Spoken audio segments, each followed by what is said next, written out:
જય સ્વામિનારાયણ.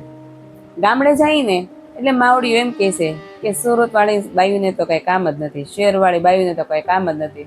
તો હું મારું પોતાનું શિડ્યુલ આપું છું. પછી તમે કહેજો કે ખરેખર સુરત વાળા કામ કરે છે કે નથી કરતા. હું કોઈ લેડીઝ નું કહીશ ને તો શાયદ એને ખોટું લાગશે, પણ આપણે કોઈનું કેવું નથી, આપણે પોતાનું જ કેવું છે.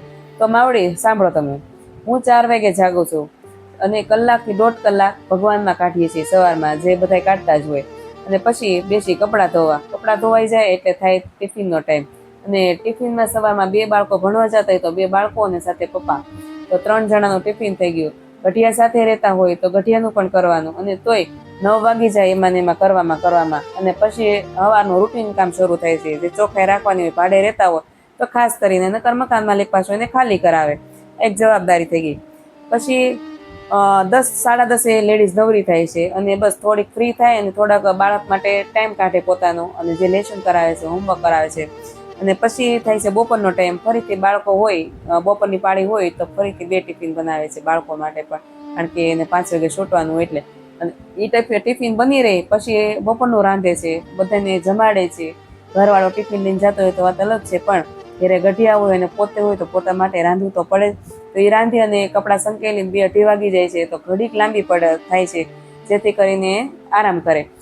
અને પછી પાછું થોડુંક બહારનું કામ લાવે છે, અથવા ઓનલાઈન ધંધો કરે છે, અથવા તો કંઈ પણ ચોંટાડવાનું અમારા સુરતની અંદર આવે છે તો એ પણ લાવે છે. તો 100-150 રૂપિયા એમ કામ કરે છે અને વાગી જાય છે 5.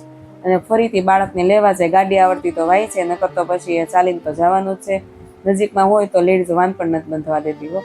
તો બસ આવી બાળકો આવે એને જમાડે, નાસ્તા કરાવે, વળી પાછળ એની યારે ઘડીક લેસન કરાવે, ઘડીક મથે, ત્યાં વાગી જાય 7. અને ફરીથી સાંજનો ટાઈમ થઈ ગયો અને ફરીથી બધા ધંધે ગયા હોય ઘરે આવે, ટ્યુશન ગયા હોય ઘરે આવે, અને ગઢિયા હોય ને ટાઈમ ટુ ટાઈમ બધું જોઈ તો બધાને ખબર જ છે. તો તમે જ કહેજો, આમાંથી હવે સુરત શહેરની લેડીઝ છે, સુરત અથવા શહેરની, તો એને ક્યાં ટાઈમ મળો. પણ તમારે ગામડાવાળાને કેવું છે, અત્યારે કોઈ લેડીઝ ગામડે વાડીએ જતી નથી, અને તમારા બાળકો છે એ તમે હોસ્ટેલમાં મૂક્યા છે. અને અમે સુરતથી આવી તો તમે એમ કહો કે તમારે સુરત કંઈ કામ જ નહોતું, તો આપણે મળવા જવું હોય તો મોઢા બગાડો છો તમે.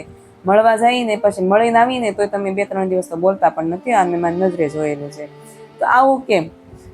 અહીંયા સિટીમાં રહે છે તો તમારા છોકરાને લીધે રહે છે માવડિયું સિટીમાં, અને તમારા છોકરાને ઓછું કામ થતું હોય ને તો એ લેડીઝ બધું ચલાવી લે છે. તોય તમે એમ કહો છો કે ભાઈ સિટીમાં રહી કંઈ કામ નથી કરતું, તો સિટીમાં રહીને એ તમારા ગામડાવાળા લોકો કરતાં ઘણું કામ કરે છે. અને રહી વાત, તમને એમ થતું હશે કે ગામડે રહેવાય ને, તો પણ ગામડે રહીને તો ભાઈ ઉછીનું બટેકું પણ નથી આપતા હો તમે, અને ઉછીની છાશ પણ નથી આપતા. જો અને સિટીમાંથી જઈને તો તમારા માટે ઘણું લઈ પણ આવી છે, તો તમને ઓછું પડે છે. આ થોડું કડવું લાગશે પણ છે સાચું. અને સાચું હોય ને તો લેડીઝો તમે મને છે ને કમેન્ટ કરજો, જેથી કરીને લોકોને ખબર પડે કે સાચું છે કે ખોટું છે. જે થાય છે એ લેડીઝની વાત છે. બાકી મોડા ઉઠે છે સુરતની અંદર અને કામવાળા આવે છે એની તો વાત જ નથી, પણ જે એકચ્યુઅલમાં કામ કરે ને એના માટે જ આ વિડીયો છે. જય સ્વામિનારાયણ.